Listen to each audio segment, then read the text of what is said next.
10টা বাজে গেল, এখনো রেজাল্ট দিতেছে না। এই তখন কি খবর, তখন কি রেজাল্ট দিতে? আরে না কইস না, আমার খালি আরে দেখছে কি কোন সপ্তাহে ঢুকছি এতে কি রেজাল্ট দেখায়? দূর এরো না তো। কোন খালি এ ঢোক, ক্রমে ঢোক। হ্যাঁ, তোর রোল নাম্বার কি মনে আছে? হ্যাঁ রোল নাম্বার মনে হ্যাঁ, আছে। তো ক্রমে ঢুকে রোল নাম্বারই কর। গোল্ডেন তো পাওয়াই নাকবো, বাড়িতে গোল্ডেন না পাইলে তো বাড়িতে তুলবেই না। তারপরও আব্বা কইছে যে গোল্ডেন পাইলে মোটর সাইকেল একটা কিনে দিব। তা দেই গোল্ডেন পাই নাকি, যদি গোল্ডেন পাই তাহলে তো মনে করো কাম হয়ে যাইবো। আর গোল্ডেন না পাইলে বাড়িতে দিব দাওয়া। কি যে করবো, আমাকে কিছু মাথা খেলতেছে না। না রেজাল্ট আসে না কে, রেজাল্ট দেখমু।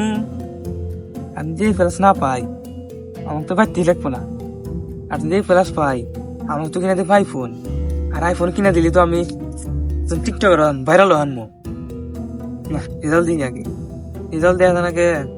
হাইরে আল্লাহ, ও কইতেছে গোল্ডেন পাইবো, আবার ও কইতেছে যে এ প্লাস চলবো। আমাকে যে আল্লাহ কি করবো, আমার তো পাশ হলেই চলবো। আমারও তো এ প্লাসও লাগবো না, গোল্ডেনও লাগবো না। আল্লাহ দিয়ে এখন পাশ হলে গেলেই চলে যাবো ঢাকা ভিলে। এই পড়াশোনা আর চলবো আমার, পড়াশোনার যে অবস্থা, পড়াশোনা বাদে ঢাকা যায় বিয়ে শাদী করে থুয়ে দিলে বাজি। এ বন্ধু দেখ 10টা বাজছে, রেজাল্ট একটু 10টা তো আছে। ই কর, তোর হচ্ছে পয়েন্ট নাম্বার কর, নাম্বার কর। 20 20 12 12 77 77 67 67 55। 55। না দেখ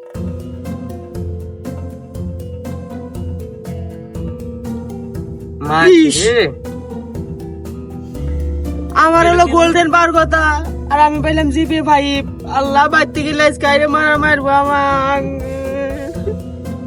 এক বন্ধু আমার সামনে দেখছে, ও তার তাই করতে তোর তোর 10 10 12 12 24 24 48 48 58 58।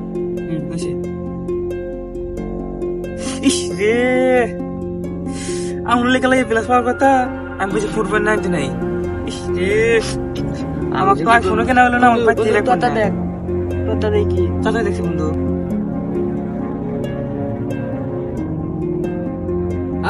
কি হলো? আল্লাহ, আমি আশা করলাম যে আমি জানি পাস করি, খালি আমি তো ফেল গেছি।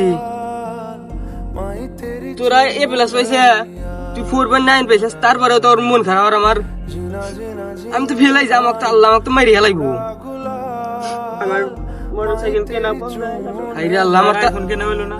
আমার তো এখানে থাকাই হবে না, আমার বাচ্চা বলে নিবো। আল্লাহ তোরা থাক বন্ধু, আমাকে বাচ্চা কেউ পায়, আমাকে বাচ্চা মারি হেলাইবো। আমি ফেল গেছি, আমি আর এখানে থেকে হারো না, আমি পলাইলাম রে ভাই, পলাইলাম। তুই কোন যাস? আল্লাহ, পরীক্ষা তো আমি ফেল করলাম, আমি কি যে করবো। ওরা 4 ফোন পাইছে, 5 ফোন পাইছে, তারপরে ওরা মন খারাপ। আর আমি তো পরীক্ষা ফেল করলাম, আমাকে তো বাড়তে পাইলে আমাকে মাইরে হেলাইবো। এখন আমার কি করার, আমার বাড়িতে যাওয়া যাবো না। বাড়িতে যাওয়া বাদে আমার অন্য জায়গায় থাকা নাই, বাড়িতে আসা দেবো না। বাড়িতে চাইলে গেলে আমাকে একবার মাইরে হেলাই দেবো। হাই হাই আল্লাহ, অল্পের জন্য আমি গোল্ডেন পাই নাই। গোল্ডেন পাইলে একটা মোটরসাইকেল কিনে দিত। আর এখন তো আমি বাড়িতে গেলে আমাকে যে কি করবো, আমি তো মাথায় খেলতেছে না। মোটরসাইকেলও পাইলাম না, বাড়িতে উঠতে পারবো না। বাড়িতে তো চাচা মানে খারাপ রয়েছে, কি হইব। ইস রে, মাত্র 4.99 পাই, আমার চলবো? আমার প্লাস অনেকবো, আইফোন কিনে দিব। এখন থেকে আমার চলে, এখন তো চলেই না। আইফোন 32 আমার কিনে দিব, ওরা বাড়িতে উঠবো।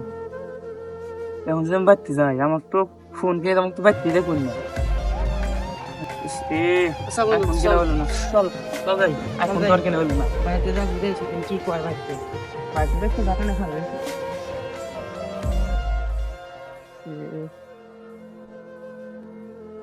আচ্ছা, এই যে আমি তোমাদের সাথে না ওই কাল মানে 3 জন একসাথে দেখলাম, কিন্তু আজকে 2 জন, কারণ কি? আরে ফেল গেছে, এই প্লাস ফেল গেছে আর তোমরাও মনে করো তোমার টেনশনে রয়েছে আশ্চর্য বিষয়, কারণ কি? আরে ওর চিন্তা বাদ দেন, আমার মোটরসাইকেল গেল এই চিন্তাই বাঁচি না। তোমাদের এই প্লাস আমার আইফোন কিনে আচ্ছা, তোমরা তো পাস করছো, তো ভালো রেজাল্ট, মোটামুটি ভালো রেজাল্ট।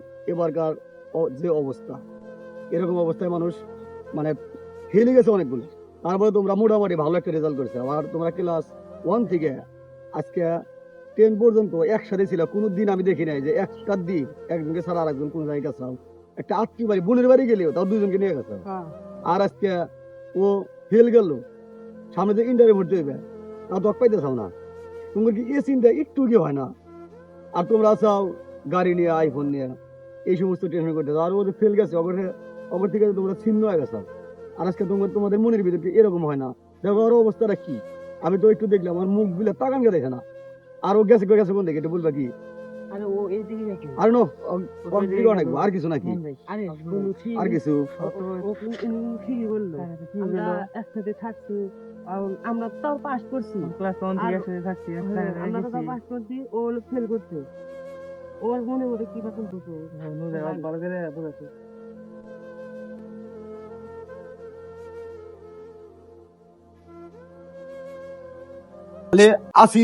আসিফ এখন খুঁজমু কোন জায়গায় আছে জানো কি? ওই যে আসি, ওই যে ও আচ্ছা, তাহলে চলো আমরা আসিফ না না, আমরা আসিফের সাথে অনেক খারাপ ব্যবহার করছি, ওর সাথে আমরা কথা বলি নাই, ওর সামনে জাতি আমাদের লজ্জা করতে আপনি যা বুঝান, তারপরে আমরা। আচ্ছা, আমি ওইখানে যাওয়ার পর তোমরা 1-2 মিনিটের ভিতরে আসবে, কারণ বুঝাইতে তোমরা চলে আসবে। আর তোমাদের মিল থাকা দরকার, কোনো সমস্যা নেই। আর এই ফোনের নিকে আমার পরীক্ষা ফেলাইলো। এই ফোনে কি না কি করছি, সারা দিন রাত 24 ঘন্টা গেমস খেলছি করছি। এই গেম খেলার নিয়ে পরীক্ষা এলো ফেল। গেম খেল জীবনে হবো কি, খালি আমার জীবনে বাসি হয়ে গেল, ভালো রইলো না। পরীক্ষা ফেলেছে, আমি কি করবো? আমি তোর বাড়িতে যাবোই না, বাড়িতে গেলে তোদের আমাকে মারবো, আমার আর বাড়িতে যাওয়া যাবো না। এই ফোনই যত নষ্টের মন, ফোন আজকে থেকে ঠিক নই না।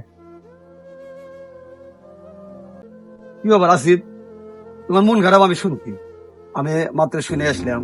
তো এইভাবে মোবাইল টোবাইল ভালো দেয় ওটা এই ফোনের নিয়ে আমার পরীক্ষা ফেলেছে। আচ্ছা, তা বুঝলাম, ফেল আছে, এটা অসুবিধা নাই, ফোনটা হাতে নাও। ফোন এমনি না, ফোনে নিয়ে আর এখন বিষয়টা হলো, শোনো আমি তোমাকে বলি, আজ থেকে 15-16 বছর আগে আমি তোমাদের ওই রকম বেঁচে ছিলাম। আমরা সবাই পাশ করে আসলাম। একটা ছেলে মানে পরীক্ষাও শেষ, তারপরের দিন ছেলেটা মারাই গেল। কত আফসোস, তুমি তো পয়সা আছো, মারাই গেল। ও ওর রেজাল্ট যখন আসলো, রেজাল্ট আসলো জিপে 5, এত সুন্দর রেজাল্ট, অথচ কি হইলো, ও অতি মারা গেল। ও কিন্তু আর জীবনে নাই। তাহলে রেজাল্টটা আছে কিন্তু ও পয়সা নাই, কি মূল্য রইল? আর তুমি তাও পয়সা আসাও, সামনে আবারই করবে একটা সাবজেক্ট, তো এটা কোনো সমস্যা নাই। এটা দেখবা যে তোমার ওটাই করলে গেলাই, হয়তো তোমরা বন্ধু বান্ধব থেকে একটু ছিন্ন দেখবে, এটা কোনো ব্যাপার না। ওরা তো এমন কিছু না যে তোমার সাইরা চলে যেতেছে, এরকম কিছু কিন্তু না। তোমার সাইরা কিন্তু চলে যাবো না, কারণ তোমার পাশে সবসময় দেখবো। হয়তো একটা ক্লাসের মধ্যে থাকতে পারে বারাত, তাই এটা কোনো কিছুই না, কিন্তু আল্লাহ তোমাকে বাঁচায় রাখছে, এটাই অনেক কিছু। এটা বিষয়ে মন খারাপ হওয়া স্বাভাবিক, কিন্তু এখন তুমি যদি এরকম হয়ে যাও, তাহলে তোমার বাড়িতে তোমার মা বাবা আছে, তোমার ভাই বোন আছে, তাহলে ওরাও যদি এরকম হয়ে যায়, তাহলে তোমাদের সান্ত্বনা, তুমি কাকে সান্ত্বনা দিবে? তুমি বাড়ির যা মা বাবাকে বোঝাও, কারণ তুমি তো চেষ্টা করছো। আর তুমি ফ্রি ফায়ার গেমস যেভাবে খেলছো, এরকম এটা হলো সবচেয়ে বড় সমস্যা। যাই হোক, এগুলা কথা আমরা না বলি, কারণ বিষয়টা হলো যা হবার হয়েছে। এখন থেকে আমরা সবসময় মানে গেমস এগুলোর ভিতরে আমাদের থাকা যাবে না। লেখাপড়াই, স্কুল লাইফই। কারণ তুমি কষ্ট করে আর একটা বছর, তো ওটা কোনো কিছুই না। এটার জন্য মন খারাপ করাই যাবো না, একটা সময় মন খারাপ করো না, কারণ এগুলো সব ঠিক হয়ে যাবো, এটা কোনো বিষয় নেই। আর বিষয়টা হলো তোমার ওরা 2 বন্ধু খারাপ তোমার সাথে যে ব্যাপারটা করছে, ওরা খুবই, যাই হোক, ও খুবই লজ্জিত, তোমার কাছে আসতেই পারতেছে না, ঠিক আছে? যাই হোক, এ বিষয়ে কোনো মন খারাপই করো না। আর তুমি আইসো। আর বিষয়টা হলো ও খুবই লজ্জিত, ও তোমার সাথে মনে করো দেখা করতে লজ্জা পাইতেছে। যাই হোক, আমার মন খারাপ ওদের দেন, আমার মন খারাপ হচ্ছে আমি বাড়িতে গেলে তো আমাকে বাড়িতে রাখবো না, আমি খারাপ ব্যবহার করছি আমার। সেটা ওরা 2 জন যায় তোমাকে বুঝাইবো না। আর ও শামীম কই? ও লজ্জিত, ওর কাছে আসতে। যাই হোক, আমরা শামীমের কাছে পরবর্তী যাবো। আর তোমার মা বাবাকে আমরা যা বলি বলবো, ওটা অসুবিধা নাই, আমরা বুঝানি। আর তুমিও একটু অনেক শক্ত হও, তুমি ভাঙ্গে বলবে না। ভাঙ্গে বললি দেখা যাবো যে তোমার সামনে কিন্তু একটা দিনগুলো অনেক আছে। এমন কিছু না যে এমন বয়স হয় নাই যে তোমার অনেকটাই সমস্যা হবো, তা কিছু না। কারণ এই বিষয়ে এখন ফেল আসতেই পারে, এটা কোনো না। কারণ 100 জন পরীক্ষা দিলে গেলে 30 জন 32 জন 25 জন 20 জন সবসময় আছেই ফেল, ওটা নিয়ে আছে। কিন্তু তুমি পরবর্তী তুমি ওদের চাইতে আরো ভালো রেজাল্ট করতে পারবে ইনশাআল্লাহ। আচ্ছা, তাহলে হাবিব, একটা কাজ করি, আমরা শামীমকে নিয়ে আমরা 3 জন ওর মা বাবাকে একটু বুঝাইছি। কারণ ও হলো ও বাড়ির ছোট ছেলে, ওকে নিয়ে অনেক স্বপ্ন ওর মা বাবা স্বপ্ন। যাই হোক, আমরা এমন ভাবে আমরা বলবো, কারণ আসলে তুমি এটা তো আর মিথ্যা কথা বলতেছি না যে সামনে একটা বছর নাই, এটা একটা কোনো ব্যাপার না। ছোট ছিল, ওর বয়সও অনেক আছে, এমন কিছু হবো না যে জীবনটা নষ্ট হয়ে গেছে, তা কিন্তু না। তাহলে আমরা নজে আসিফ করে বাড়িতে যাই, পিছন বলে ধরে রাখো, ছোট হবে পিছন বাস অনেক আছে। পরীক্ষায় ফেল আসলে জীবন শেষ করার চিন্তা ভাবনা করবেন না, বরঞ্চ পরের বছর আরো ভালো করে পরীক্ষা দিবেন, সেটার প্রস্তুতি নেবেন।